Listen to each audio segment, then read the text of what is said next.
Hey, how you doing today? My video today is about the Detroit sports media. I don't understand why they're always so negative. And there's guys that have been here for like 20, 30 years. A guy that I used to really, really like, and I used to listen to his show when it was Stoney and Parker. Stoney's become so negative. Like I don't understand it. When he's on the TV show, he's negative. And I think he was the one at the press conference that said to Scott Harris, "What about the minor league system? Your farm system that's depleted." It's depleted.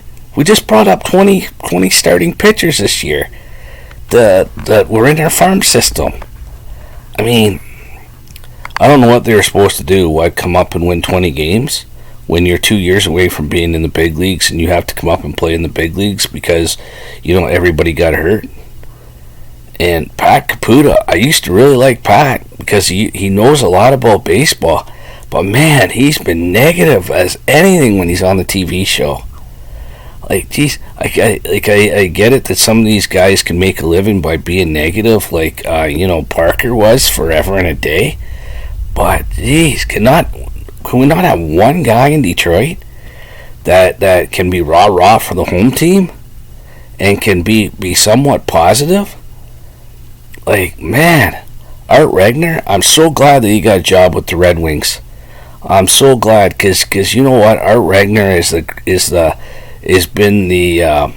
I used to listen to him on the sports stations when they all came out, the radio stations in Detroit.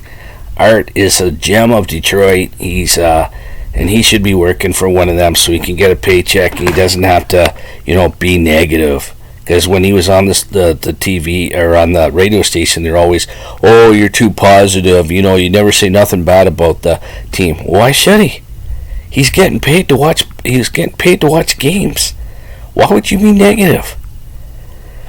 Hey, you go into a radio station all day and you talk about sports. Oh my God. That's so distressed. Oh, it's so bad.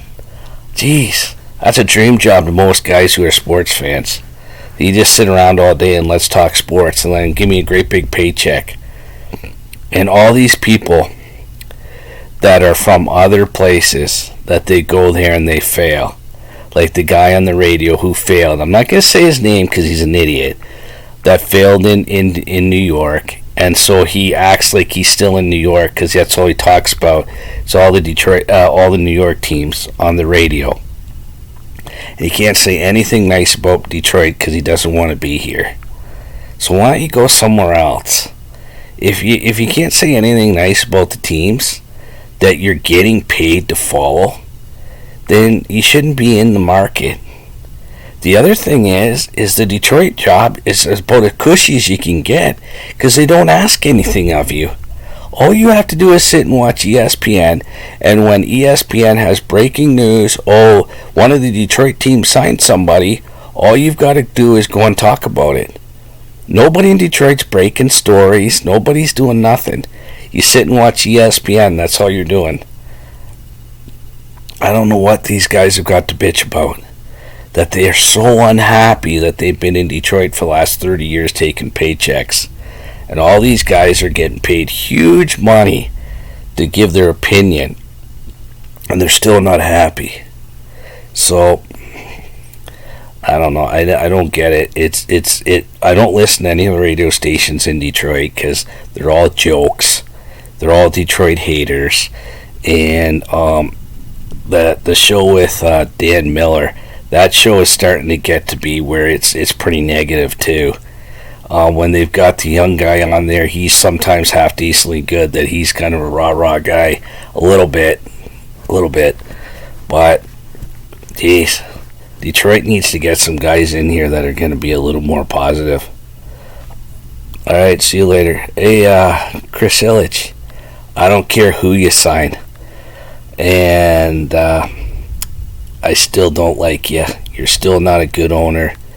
And until the team wins, you can hire whoever you want. It doesn't matter. Because it's just all talk till something actually happens.